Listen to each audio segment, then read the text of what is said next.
ನಮಸ್ಕಾರ ಸ್ನೇಹಿತರೆ. ಇಂದು ನಾವು ಕರ್ನಾಟಕದ ಅತ್ಯಂತ ಪ್ರಸಿದ್ಧ ಶಕ್ತಿ ಪೀಠಗಳಲ್ಲಿ ಒಂದಾದ ಸವದತ್ತಿ ಯಲ್ಲಮ್ಮ ದೇವಸ್ಥಾನ ಕುರಿತು ತಿಳಿದುಕೊಳ್ಳೋಣ ಬನ್ನಿ. ಈ ಪವಿತ್ರ ಕ್ಷೇತ್ರವು ಸವದತ್ತಿ ಪಟ್ಟಣದಿಂದ ಸುಮಾರು 5 ಕಿಲೋಮೀಟರ್ ದೂರದಲ್ಲಿರುವ ಗುಡ್ಡದ ಮೇಲಿರುವುದರಿಂದ ಯಲ್ಲಮ್ಮನ ಗುಡ್ಡ ಎಂದು ಕರೀತಾರೆ. ಪ್ರತಿ ವರ್ಷ ಲಕ್ಷಾಂತರ ಭಕ್ತರು ಇಲ್ಲಿ ಭೇಟಿ ನೀಡುವುದು ಅಲ್ಲದೆ ದೇವಿಯ ದರ್ಶನವನ್ನು ಪಡೆಯುತ್ತಾರೆ. ಪುರಾಣ ಪ್ರಕಾರ ರೇಣುಕಾದೇವಿಯು ಮಹರ್ಷಿ ಜಮದಗ್ನಿ ಅವರ ಪತ್ನಿ ಮತ್ತು ಪರಶುರಾಮನವರ ತಾಯಿಯಾಗಿದ್ದರು. ರೇಣುಕಾದೇವಿಯ ಭಕ್ತಿ, ತ್ಯಾಗ ಮತ್ತು ಶಕ್ತಿಯನ್ನು ಸ್ಮರಿಸಲು ಈ ಕ್ಷೇತ್ರವು ನಿರ್ಮಾಣಗೊಂಡಿದೆ. ಕಾಲಕ್ರಮೇಣ ರೇಣುಕಾದೇವಿಯು ಯಲ್ಲಮ್ಮ ಎಂದು ಹೆಸರಿನಿಂದ ಪ್ರಸಿದ್ಧರಾದರು. ಯಲ್ಲಮ್ಮನ ಗುಡ್ಡವು ಭಕ್ತಿ, ಶ್ರದ್ಧೆ ಮತ್ತು ನಂಬಿಕೆಯ ಸಂಕೇತವಾಗಿದೆ. ಪ್ರತಿ ವರ್ಷ ನಡೆಯುವ ಯಲ್ಲಮ್ಮನ ಜಾತ್ರೆಯಲ್ಲಿ ಕರ್ನಾಟಕ ಮಾತ್ರವಲ್ಲದೆ ಮಹಾರಾಷ್ಟ್ರ, ಗೋವಾ, ಆಂಧ್ರ ಪ್ರದೇಶದಿಂದಲೂ ಸಾವಿರಾರು ಭಕ್ತರು ಆಗಮಿಸುತ್ತಾರೆ. ದೇವಸ್ಥಾನದ ಸುತ್ತಮುತ್ತಲಿನ ಬೆಟ್ಟಗಳು ಮತ್ತು ಪ್ರಕೃತಿ ಸೌಂದರ್ಯವು ಭಕ್ತರನ್ನ ಮನಃಶಾಂತಿ ನೀಡುತ್ತವೆ. ಪ್ರತಿ ವರ್ಷ ಮಾರ್ಗಶಿರ ಮತ್ತು ಭರತ ಹುಣ್ಣಿಮೆಯ ಸಂದರ್ಭದಲ್ಲಿ ನಡೆಯುವ ಯಲ್ಲಮ್ಮನ ಜಾತ್ರೆಯು ಕರ್ನಾಟಕದ ಅತಿ ದೊಡ್ಡ ಧಾರ್ಮಿಕ ಜಾತ್ರೆಗಳಲ್ಲಿ ಒಂದಾಗಿದೆ. ಈ ಜಾತ್ರೆಗೆ ಕರ್ನಾಟಕ ಮಾತ್ರವಲ್ಲದೆ ಮಹಾರಾಷ್ಟ್ರ, ಆಂಧ್ರ ಪ್ರದೇಶ, ತೆಲಂಗಾಣ ಹಾಗೂ ಇತರ ರಾಜ್ಯಗಳಿಂದಲೂ ಲಕ್ಷಾಂತರ ಭಕ್ತರು ಆಗಮಿಸುತ್ತಾರೆ.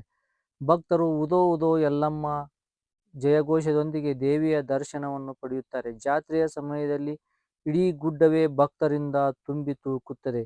ಯಲ್ಲಮ್ಮನ ಗುಡ್ಡದ ವಿಶೇಷಗಳು: ಯಲ್ಲಮ್ಮನ ಗುಡ್ಡವು ಸಮುದ್ರ ಮಟ್ಟದಿಂದ ಎತ್ತರದಲ್ಲಿದ್ದು ಸುತ್ತಮುತ್ತಲಿನ ಬೆಟ್ಟಗಳು ಭಕ್ತರನ್ನು ಆಕರ್ಷಿಸುತ್ತವೆ.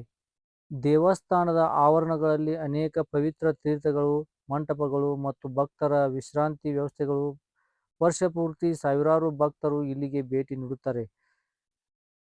ಯಲ್ಲಮ್ಮ ತಾಯಿಯನ್ನು ವಿವಿಧ ಸಮುದಾಯಗಳು ಜನರು ಆರಾಧಿಸುತ್ತಾರೆ. ಜಾತಿ, ಧರ್ಮ ಮತ್ತು ಭಾಷೆ ಭೇದವಿಲ್ಲದೆ ಎಲ್ಲರೂ ದೇವಿಯ ಸನ್ನಿಧಿಯಲ್ಲಿ ಪ್ರಾರ್ಥನೆ ಸಲ್ಲಿಸುತ್ತಾರೆ. ಈ ಕ್ಷೇತ್ರವು ಮತ್ತು ಭಕ್ತಿಯ ಸಂಕೇತವಾಗಿದೆ. ಭಕ್ತಿ, ಇತಿಹಾಸ, ಸಂಪ್ರದಾಯ ಮತ್ತು ಪ್ರಕೃತಿ ಸೌಂದರ್ಯವನ್ನು ಒಂದೇ ಸ್ಥಳದಲ್ಲಿ ಕಾಣಬೇಕೆಂದರೆ ಸವದತ್ತಿ ಯಲ್ಲಮ್ಮನ ಗುಡ್ಡಕ್ಕೆ ಭೇಟಿ ನೀಡಲೇಬೇಕು. ಜೈ ಜೈ Yellamma. Basu crazy life channel ವತಿಯಿಂದ ಎಲ್ಲ ವೀಕ್ಷಕರಿಗೂ ವಿನಂತಿಸುವುದೇನಂತಂದ್ರೆ, ನಮ್ಮ ಚಾನಲನ್ನು ಇನ್ನೂ ಯಾರು ಸಬ್ಸ್ಕ್ರೈಬ್ ಮಾಡಿಲ್ಲ ಸಬ್ಸ್ಕ್ರೈಬ್ ಮಾಡಿ, ಲೈಕ್ ಮಾಡಿ, ಶೇರ್ ಮಾಡಿ, ಕಮೆಂಟ್ ಮಾಡಿ. ತಮ್ಮ ಸಪೋರ್ಟು ನಮಗಿರಲಿ. ಮುಂದಿನ ವಿಡಿಯೋದಲ್ಲಿ ಇನ್ನೂ ಹೆಚ್ಚು ಚೆನ್ನಾಗಿ ದೇವಸ್ಥಾನಗಳ ಬಗ್ಗೆ ನೋಡೋಣ. ಈಗ ನಾವು ನೋಡೋದು ಗುಡಿಯ ಹೊರನೋಟ. ಈಗ ಪರಶುರಾಮನ ದೇವಸ್ಥಾನಕ್ಕೆ ಹೋಗೋಣ ಬನ್ನಿ. ಕೆಲವೊಂದಿಷ್ಟು ಗುಡಿ ಒಳಗೆ ಮೊಬೈಲ್ ಚಿತ್ರೀಕರಣ ಮಾಡೋಕೆ ಅವಕಾಶ ಇರುವುದಿಲ್ಲ. ಆದ ಕಾರಣ ದಯವಿಟ್ಟು ದೇವರ ಒಳಗಿನ ದೇವರ ಮೂರ್ತಿಗಳನ್ನು ಫೋಟೋ ತೆಗೆಯೋದಾಗಲಿ ವಿಡಿಯೋ ಮಾಡೋದಾಗಲಿ ಮಾಡೋದಿಲ್ಲ. ಯಲ್ಲಮ್ಮನ ಗುಡಿಯ ಹೊರಭಾಗದಲ್ಲಿ ಸುತ್ತಮುತ್ತಲು ಸಣ್ಣ ಸಣ್ಣ ದೇವಸ್ಥಾನಗಳು ಇದೆ. ಅದರಲ್ಲಿ ಪರಶುರಾಮನ ಗುಡಿ ಹಾಗೂ ಮಲ್ಲಿಕಾರ್ಜುನ ಗುಡಿ ಮತ್ತು ಗಣೇಶನ ಗುಡಿ. ಇಲ್ಲಿ ನೀರಿನ ಹೊಂಡವು ಕೂಡ ಇದೆ ಸ್ನಾನ ಮಾಡಲು. ಇಲ್ಲಿವರೆಗೂ ನಮ್ಮ ವಿಡಿಯೋವನ್ನು ವೀಕ್ಷಿಸಿದಂಥ ಎಲ್ಲ ವೀಕ್ಷಕ ಬಂಧುಗಳಿಗೆ ಬಸು ಕ್ರೇಜಿ ಲೈಫ್ ಚಾನಲ್ ವತಿಯಿಂದ ಧನ್ಯವಾದಗಳು. ಹೀಗೆ ತಮ್ಮ ಸಪೋರ್ಟ್ ನಮ್ಮ ಚಾನಲ್ಗೆ ಇರಲಿ. ಇನ್ನೊಮ್ಮೆ ತಮಗೆಲ್ಲರಿಗೂ ನಮಸ್ಕಾರಗಳು. ಮುಂದೆ ಸಿಗೋಣ.